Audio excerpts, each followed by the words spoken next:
प्यारे बच्चों, good morning. जैसा कि विगत लेक्चर में जो है हम लोगों ने जो है सॉलिड स्टेट के बारे में पढ़ा था। आज फिर हम बेस 360 ऑनलाइन प्लेटफॉर्म पर सॉलिड स्टेट के बचे हुए हिस्सों को पढ़ते हैं, जिसमें आज का हमारा जो टॉपिक है वो यूनिट सेल, जिसे हम इकाई सेल या इकाई कोशिका भी कहते हैं या एकक कोशिका भी कहते हैं। जैसा कि हम जानते हैं कि जो ठोस है उसके अणु परमाणु तथा आयन बिल्कुल नज़दीक होते हैं और ये किसी न किसी अणुओं से मिलकर के बने हुए होते हैं। तो एकक कोशिका क्या है, पहले तो हम इसकी डिफिनीशन पढ़ लेते हैं। कह सकते हैं कि किसी क्रिस्टलीय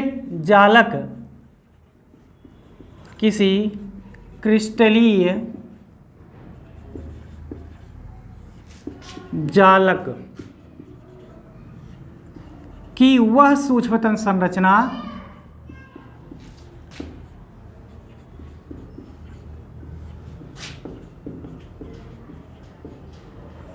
जिसकी पुनरावृत्ति द्वारा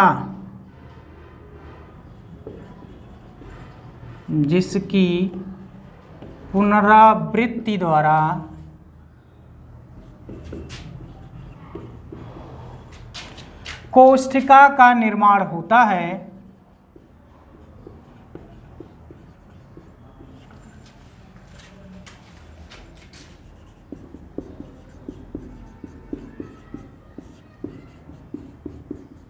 उसे एकक कोशिका कहते हैं।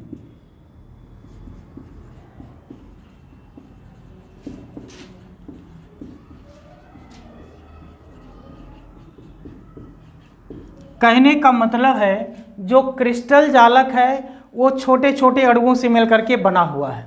अगर उसका हम एक पीस निकाल लें, एक अवयव बाहर निकाल लें, तो उसी को हम इकाई सेल या यूनिट सेल कहते हैं। अब उसकी संरचना, अगर एक सेल की अगर स्ट्रक्चर देखना हो तो उसको हम इस रूप में देख सकते हैं।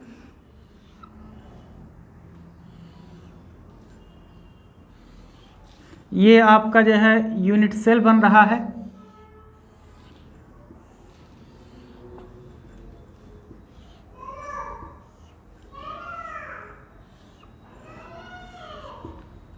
इसको एक्स एक्सिस मान लीजिए,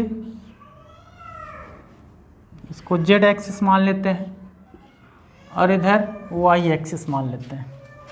यहाँ से यहाँ तक के बीच की दूरी को हम स्मॉल ए मानते हैं, यहाँ से यहाँ तक के बीच की दूरी को हम बी मानते हैं और यहाँ से यहाँ तक के बीच की दूरी को हम सी मानते हैं।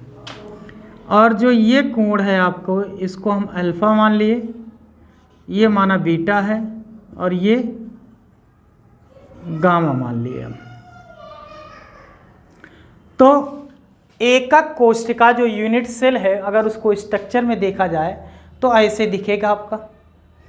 इस यूनिट सेल में जो है अगर इसके हम कैरेक्टर पढ़ें, इसके लक्षण पढ़ें, तो आपको दिखाई दे रहा होगा ABC, अर्थात 3 चीज़ें हैं। तो पहला जो लक्षण दिख रहा है एकक कोशिका का, ये यूनिट सेल की स्ट्रक्चर है, स्ट्रक्चर ऑफ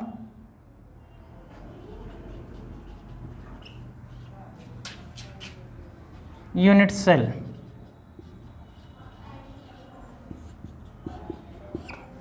इसका जो पहला लक्षण दिख रहा है आपको ABC दिख रहा है। तो ABC है क्या? एक्चुअल में स्मॉल ABC इसके एकक कोशिका के प्रत्येक किनारों की लंबाई है। एकक कोशिका के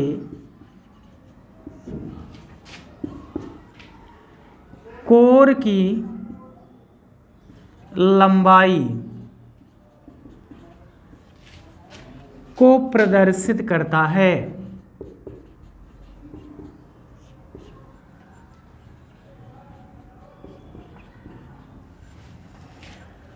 नंबर 2, अल्फा बीटा और गामा दिख रहा है आपको, alpha beta gamma. Alpha beta और गामा एकक सेल के बीच के एकक सेल के बीच के कोण होते हैं।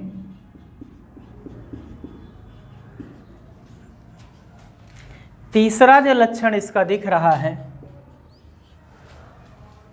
अल्फा जो कोण दिख रहा है वो ए और बी के बीच का कोण है। अल्फा कोण लंबाई ए एवं बी के बीच का कोण है। बीटा कोण बी और सी के बीच स्थित है।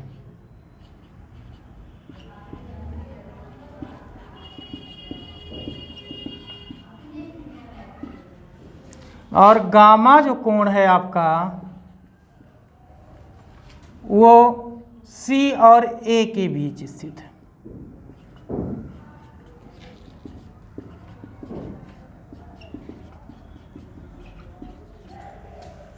अर्थात जो यूनिट सेल है उसमें मुख्यतः आपको 3 एक्सिस देखने को मिलेंगे, एक एक्स एक्सिस, एक वाई एक्सिस और एक जेड एक्सिस, और उनके बीच 3 कोण भी आपको देखने को मिलेंगे, एक अल्फा, दूसरा बीटा, तीसरा गामा देखने को मिलेगा।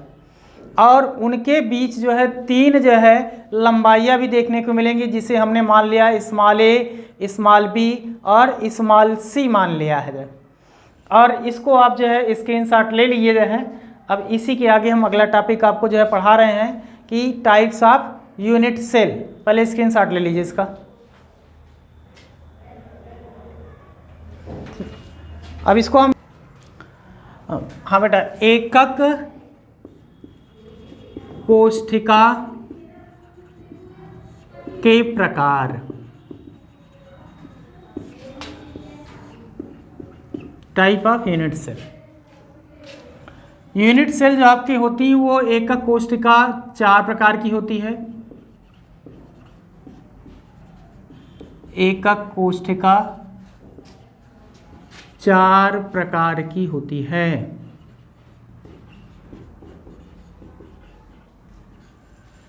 पहली वाली एकक कोष्ठिका को हम बोलते हैं सरल घनीय एकक कोष्ठिका। अंग्रेजी में इसी को बोलते हैं हम लोग जो है सिंपल क्यूबिक यूनिट सेल, और शॉर्ट में इसी को हम बोलते हैं एससी बोलते हैं। तो जो पहला टाइप है आपका जो है एकक कोष्ठिका का, उसे हम एससी भी कह सकते हैं या सरल घनीय एकक कोष्ठिका भी कह सकते हैं। दूसरा प्रकार हमारा यूनिट सेल का वो काय केंद्रित एकक कोष्ठिका होता है। काय केंद्रित एकक कोष्ठिका, या हम इसको कहते हैं body centred unit cell. Short में हम इसको कह सकते हैं बीसीसी। स्मॉल में ही आपका बीसीसी रहेगा जो है काय केंद्रित एकक कोष्ठिका। तीसरा जो टाइप है आपका उसको हम बोलते हैं फलक केंद्रित एकक कोष्ठिका। फलक केंद्रित एकक कोष्ठिका, जिसको हम अंग्रेजी में बोलेंगे फेस सेंटर्ड यूनिट सेल।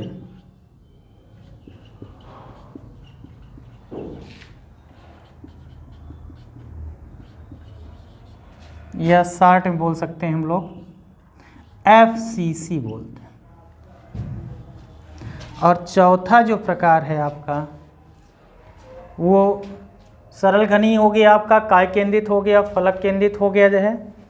और चौथा जो प्रकार है आपका कौन सा है, वो अंत्य केंद्रित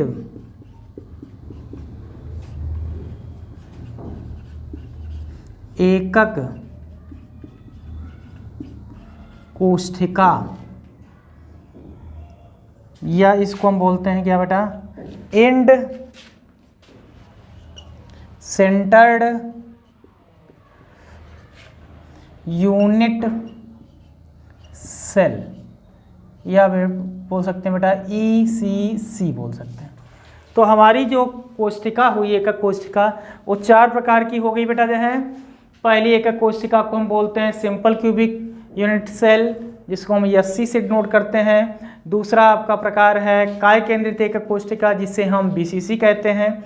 तीसरा हमारा जो है फलक केंद्रित एकक कोष्ठिका, जिसे FCC कहते हैं। और चौथा है अंत केंद्रित एकक कोष्ठिका, जिसे हम ECC कहते हैं। और इसको आप स्क्रीनशॉट ले लीजिए जो है बेटा। अब हम इसी के जो है जो टाइप पढ़े हैं चारों, और इन चारों टाइप के अलावा जो हम पहला टाइप अब पढ़ेंगे, जिसको कह रहे हैं सरल घनी एकक कोष्ठिका। अब इसको हम देखेंगे स्ट्रक्चर के रूप में और इसकी परिभाषा को पढ़ेंगे। तो कह सकते हैं कि सरल घनी एकक कोष्ठिका है क्या, वह एकक कोष्ठिका, इसकी परिभाषा लिख लीजिए, वह एकक कोष्ठिका जिसमें उसके अवयवी कण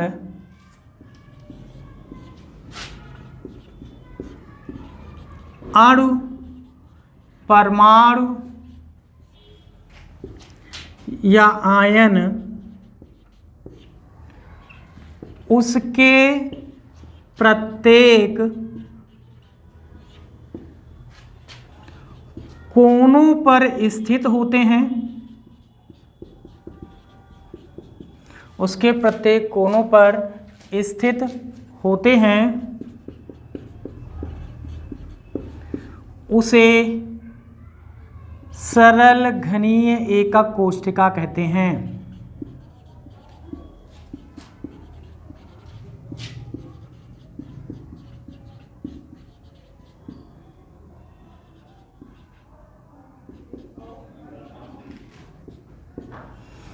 अर्थात अगर इसका हम स्ट्रक्चर बनाएं सरल घनीय एकक कोष्ठिका का, तो देख सकते हैं जैसे अन्य आपका जो है क्रिस्टल बन रहा था,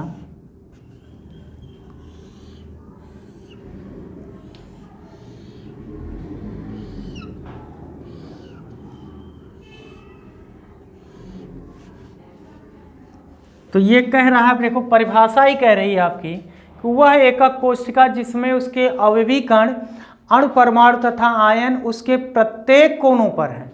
अर्थात इसमें जो किसी घन में जो कोनों की संख्या है वो 8 है। तो अणु, परमाणु, आयन यहाँ पे स्थित हो गया, दूसरा अणु, परमाणु, आयन यहाँ स्थित हो गया, तीसरा ये, चौथा ये, पांचवा ये, छठा ये, सातवां ये और आठवां ये। अर्थात किसी घन में कुल कोनों की संख्या 8 हो गई। और जो सबसे सरल आपका यूनिट सेल है SC, उसमें केवल अणु, परमाणु, आयन केवल और सिर्फ केवल कोनों पर है। अतः सबसे बड़ी बात यह है कि अगर ये पूछा जाता है आपके यहाँ बोर्ड में जो है, खासतौर से यूपी बोर्ड में कई बार पूछा गया आपका कि सरल घनीय एकक कोष्ठिका में परमाणुओं की संख्या कितनी होती है, इसको कैसे ज्ञात करेंगे आप। तो परमाणुओं की संख्या ज्ञात करना जो होता है वो डिपेंड है केवल उसके अणु, परमाणु और आयन पे और कहाँ स्थित है, इसी पे। जैसे सरल घनी में अगर हम परमाणुओं की संख्या निकाल लें तो कह सकते हैं हम परमाणुओं की संख्या Z बराबर जितने परमाणु हैं इस पर वो सारे परमाणुओं का मान जो है, मतलब कुल कितने परमाणु हैं यहाँ पे 8 हैं यार। अगर 8 परमाणु हैं और उसमें मैं एक परमाणु की वैल्यू निकालूं तो वो किसके बराबर हो जाएगा? 1/8 के बराबर हो जाएगा। कैसे? जैसे सपोज दैट अगर आपके पास कोई फल आया जो है, सेब आया, और घर में अगर अकेला बच्चा है, एक लड़का है इसके पास, तो पूरा का पूरा दे देता है। तो एक पार्ट का है तो पूरा का पूरा मिल गया। लेकिन अगर उसके 2 बच्चे हैं और सेब केवल एक है तो दोनों को कितना हिस्सा मिला? आधा आधा बढ़ गया, 1/2 हिस्सा आ गया। अब बच्चों की संख्या अगर इसी प्रकार से 4 हो गई तो सेब के कितने टुकड़े बन जाएंगे? 4 टुकड़े बन जाएंगे। तो जो हिस्सा एक का पड़ा वो 1/4 हो गया। अब अगर इसी प्रकार से कुल कितने यहाँ परमाणु आयन हैं? 8 हैं। तो जो एक का वैल्यू बना, एक वैल्यू वो 1/8 के बराबर हो गया यार। अर्थात ये 8 परमाणु तो हैं ही आपके जो है, लेकिन एक परमाणु की वैल्यू किसके बराबर है? 1/8 के बराबर है। अब ये 8 और 8 आपस में क्या हो जाएंगे? कट जाएंगे जो है। तो बचा कितना यार? 1 बचा। अर्थात कह सकते हैं कि यस्सी का मतलब तो जानते हैं आप लोग, सरल घनी एकक कोष्ठिका होती है। यस्सी में परमाणुओं की संख्या, Z बराबर 1 होती है। बात समझ में आ गया होगा आपको। जो स्क्रीनशॉट ले लीजिए इसका। अब दूसरा टाइप आपको मिटाते हैं। जो अब पहला प्रकार आपका हो गया यस्सी जो है, तो इसको आप उतार लेना जो है। और सबसे इम्पॉर्टेंट बात है आपका कि इसमें परमाणुओं की संख्या आपको आगे जब न्यूमेरिकल पढ़ेंगे तो उसमें बहुत आवश्यकता पड़ेगी कि कितने परमाणु होते हैं। और अगर आपको परमाणुओं की संख्या पता रहेगी तो न्यूमेरिकल बहुत ही आसान हो जाएगा, नहीं तो न्यूमेरिकल हल नहीं कर पाएंगे। तो पहले तो जान लेते हैं कि यस्सी में कितने परमाणु आए आपके? केवल 1 परमाणु आए। तो जो दूसरा प्रकार है आपका उसको बोलते हैं हम लोग क्या? काय केंद्रित एकक कोष्ठिका। वही आपका जिसको हम बॉडी सेंटर्ड यूनिट सेल बोलते हैं।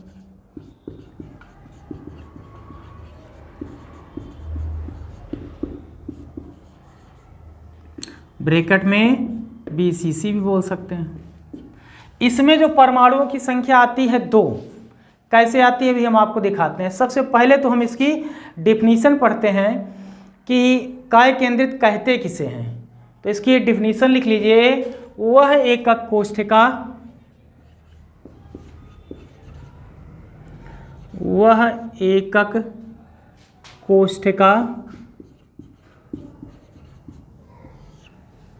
जिसमें उसके अवयवी कण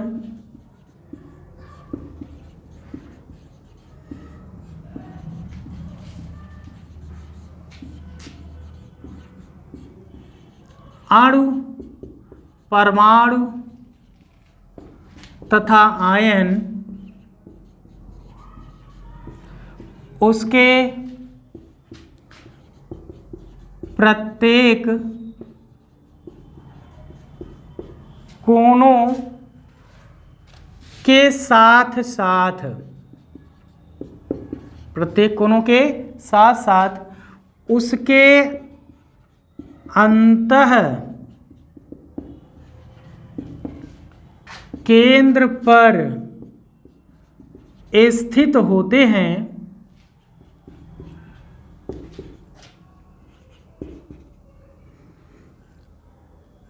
उसे BCC या बॉडी सेंटर्ड या कह सकते हैं काय केंद्रित एकक कोष्ठिका कहते हैं। और इसमें जो आपका अंतः केंद्र पर परमाणु स्थित है ये थोड़ा सा यस्सी से अलग हो गया। अर्थात जो इसमें केंद्र पर स्थित है उसकी विशेषता है कि वह केवल अपना यूनिट सेल ही दिखाएगा। अर्थात उसकी संरचना अगर हम बनाएं तो देख सकते हैं BCC की जो संरचना दिखेगी आपकी,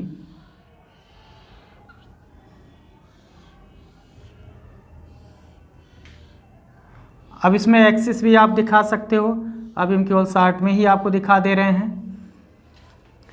अण परमाणु आयन यहाँ है, यहाँ, ये तो आपको पता है कुल कितने कोने होते हैं, इसके पहले भी जान गए आप। कोनों की संख्या कुल कितनी बेटा? 8 हो गई। 8, 2 2 4 2 6 और 2 8। लेकिन इसके अलावा कह रहा है प्रत्येक कोनों के साथ साथ उसके अंतः केंद्र पर भी स्थित होते हैं, अर्थात यहाँ पर भी जो है अणु परमाणु आयन है।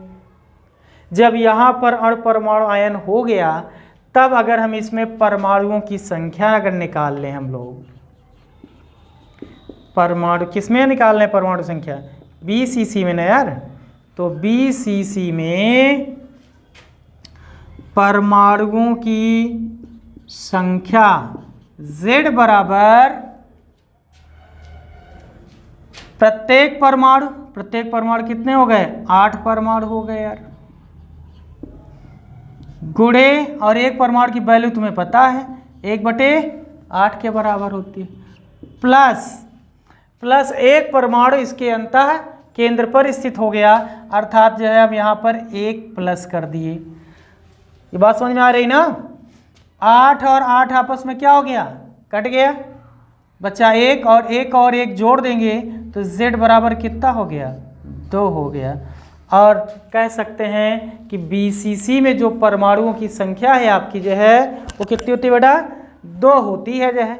कैसे होती है आपको दिख रहा है जो है। अब इसका आप लोग जो है स्क्रीनशॉट ले लेंगे जो है, उतार लेंगे। इसके आगे हम लोग जो है तीसरा चलते हैं जो है, थर्ड टाइप जो है। तीसरा वाला जो प्रकार है आपको पता है, उसको हम लोग क्या कहते हैं? फलक केंद्रित एकक कोष्ठिका कहते हैं यार। तो शार्ट में उसको हम क्या बोल सकते हैं यार? शार्ट में हम लोग उसको FCC बोल सकते हैं, या लिख लो ऐसे ही, फलक केंद्रित एकक कोष्ठिका, face centred unit cell, bracket में हमने क्या बोला बेटा? FCC बोले। अब इसकी अगर हमें परिभाषा देनी हो, डिफिनीशन करना हो, तो कैसे हम इसको परिभाषित करेंगे जो है? कह सकते हैं इसकी परिभाषा में वह एकक कोष्ठिका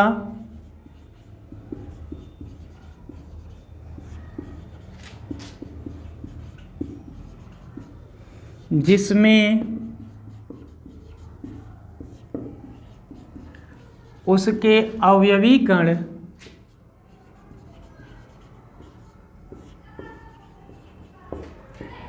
अणु, परमाणु या आयन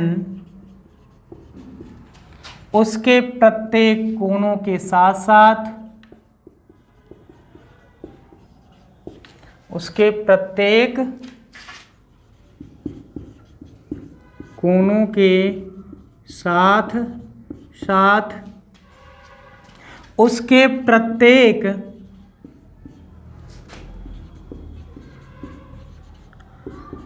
फलक पर स्थित होते हैं, उसके प्रत्येक फलक पर स्थित होते हैं, उसे फलक केंद्रित या फेस सेंटर्ड एकक कोष्ठिका कहते हैं। एक बात और जो है, ये जो प्रत्येक फलक पर है और इस फलक पर परमाणुओं की संख्या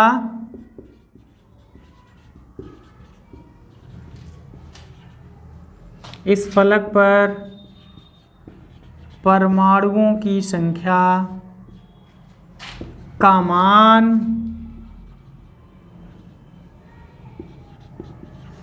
1/2 के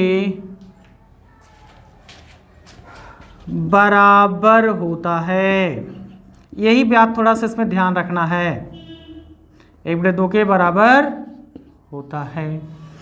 अर्थात इसकी हम संरचना बनाएं FCC की जो है, तो कैसे दिखेगा आपका जो है अर्थात इसकी हम संरचना अगर बनाए जो है तो देख सकते हैं, इसको भी हम यहाँ पे हम यूनिट सेल बना रहे हैं बेटा।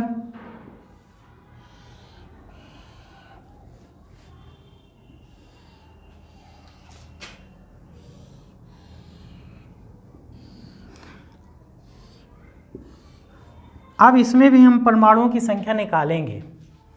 आपको पता है कि ये सारे परमाणु तो आपके 8 हैं ही, प्रत्येक कोनों पर स्थित ही हैं, इसमें कुछ करना नहीं, सोचना नहीं आपको। और कह रहा है कि इसके प्रत्येक फलक पर, वैसे अगर आप ध्यान से देखेंगे फलकों की संख्या, तो एक फलक ये है ऊपर की तरफ, एक फलक ये नीचे, और एक फलक ये, और एक फलक ये, 4 फलक दिख रहे हैं इसमें। सामने फ्रंट पे 4 हैं, लेकिन ये भी आपके 2 फलक अंदर दिख रहे हैं। एक तो जो है ये सामने की तरफ फलक दिखता है, और एक ये इसके पीछे बैक की तरफ फलक दिखता है। तो जो कुल फलकों की संख्या अगर आप काउंट करेंगे यूनिट सेल में या घन में जो है, वो कुल 6 फलक होते हैं। और सबसे बड़ी बात जो है कि इस फलक में जो परमाणुओं की संख्या का मान है वो 1/2 अर्थात आधे के बराबर होता है यार। जैसे ये फलक है, अब ये परमाणु है तो इन दोनों कोनों के मान के आधे के बराबर होगा, आधा हिस्सा इसका और आधा हिस्सा इसका। ऐसे इसका वैल्यू इसका आधा और इसका आधा, इसलिए 1/2 के मान के बराबर हो गया यार। अर्थात इसमें अगर हम परमाणुओं की संख्या हम निकाल लें यार, तो परमाणुओं की संख्या Z बराबर कुल परमाणुओं की संख्या या कुल कोनों की संख्या, 8 परमाणु हो गए यार, ये तो 8 कोने हैं आपके, और एक कोने की वैल्यू आप जानते हो 1/8 के बराबर है, प्लस कुल कितने फलक, 6 फलक। इसको काउंट कर लेंगे, 1 2 3 4 5 और ये 6 कोने तो आपको गिन ही रहे हैं, 1 2 3 4 5 6 7 और ये 8, ये 8 कोने हो गए। और इसकी वैल्यू आपको पता है, एक फलक का मान कितने बराबर है, 1/2 के बराबर है, आधे के वैल्यू के बराबर है। अर्थात ये 8 और 8 एक कैंसिल करेंगे तो कितना बच गया बेटा, 1 आ गया, प्लस ये 2 जानते हो, इसको काट देंगे तो कितना आ गया बेटा, 3, 2 3 6 हो गया यार। तो 1 और 3 जोड़ देंगे तो कितना आ गया बेटा, 4। अर्थात Z बराबर क्या हो गया, 4। अर्थात कह सकते हैं हम लोग कि FCC face centred unit cell में परमाणुओं की संख्या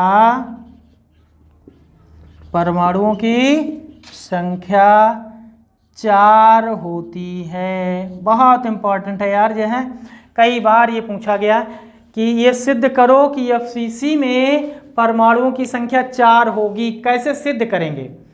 तो सिद्ध करने के लिए ये पूरा स्टेप आपको लिखना पड़ेगा, जो है डिफिनीशन सहित, फिगर सहित, फिर परमाणु संख्या निकाल करके बताना पड़ेगा। जो और डायरेक्ट अगर न्यूमेरिकल पूछेगा तो कुछ करना नहीं है आपको, ये 4 लर्न कर लेना यार, ये 4 कैसे आया, बस वैल्यू रख देना 4 की, जो है निकल आएगा। जो इसका स्क्रीनशॉट ले लीजिए और चौथे प्रकार पर हम लोग चलते हैं यार। ठीक, ले लिया। अब हम लोग जो है चौथा प्रकार चलते हैं। जो है यहाँ तो परिभाषा लिखनी ही पड़ेगी यार, जो है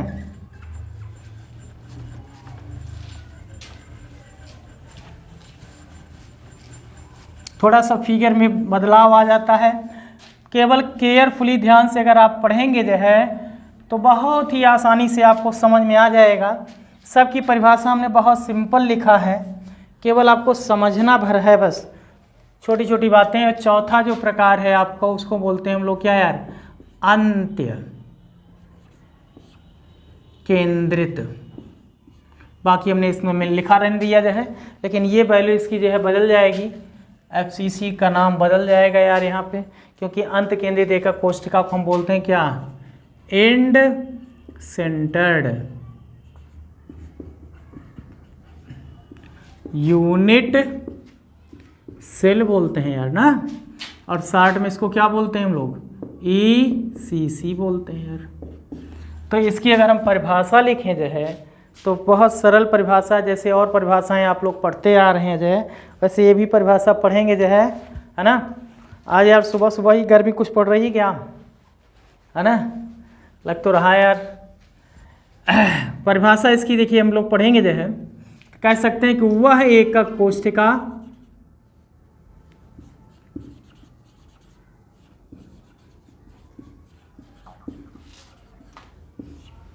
जिसमें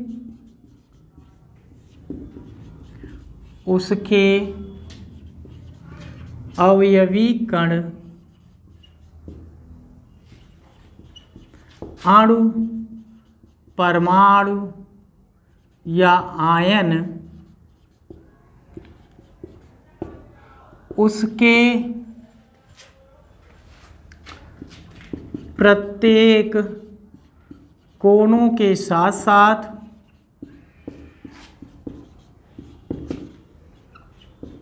उसके दो समांतर या दो समानांतर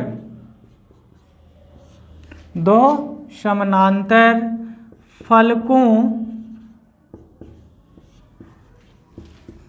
के मध्य स्थित होते हैं। क्या स्थित हो रहे हैं? अणु, परमाणु तथा आयन स्थित हो रहे हैं यार। तो उसे अंत्य केंद्रित एकक कोष्ठिका कहते हैं।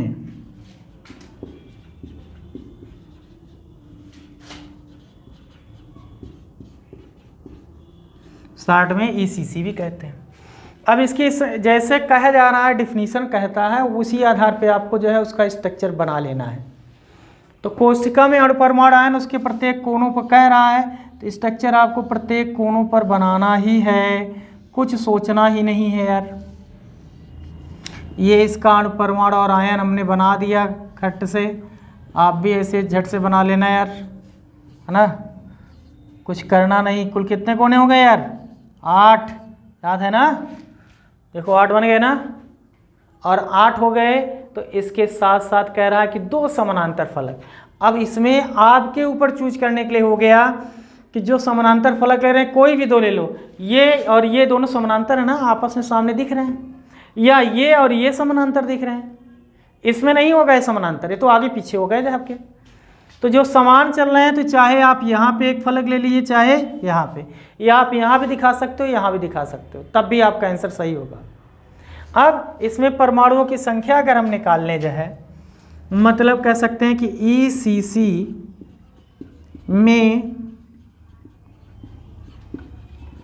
परमाणुओं की संख्या Z बराबर, प्रत्येक फलक पर हैं आपके जो है, तो कुल 8 परमाणु हो गए, कुछ सोचना ही नहीं है आपको।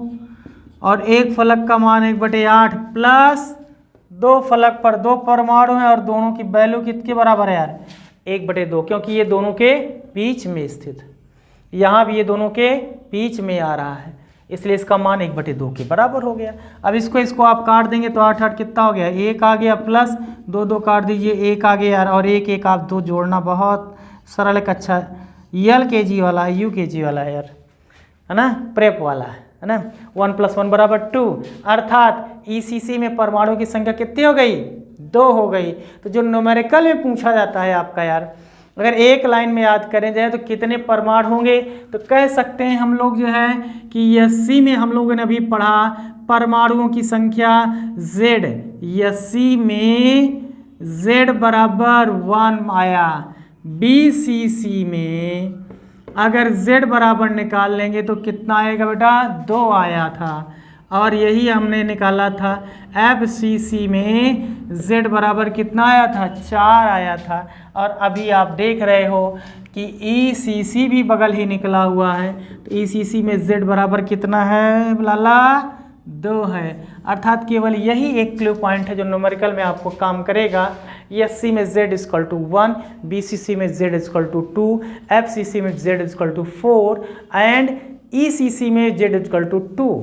ये सारी वैल्यू अगर आपको पता रहेगी तो बहुत आसानी हो जाएगा जो है। इसको स्क्रीनशॉट ले लीजिए जो है ना। फिर नेक्स्ट मिलते हैं आपसे। ये स्क्रीनशॉट ले लिया आप लोगों ने। अब इसके बाद हम लोग जो है आज की क्लास यहीं सस्पेंड करते हैं, और नेक्स्ट कक्षाओं में हम इसी पर आधारित कुछ न्यूमेरिकल को भी हल करेंगे जो है, ठीक। वीडियो को लाइक शेयर और सब्सक्राइब करिएगा बेस 360।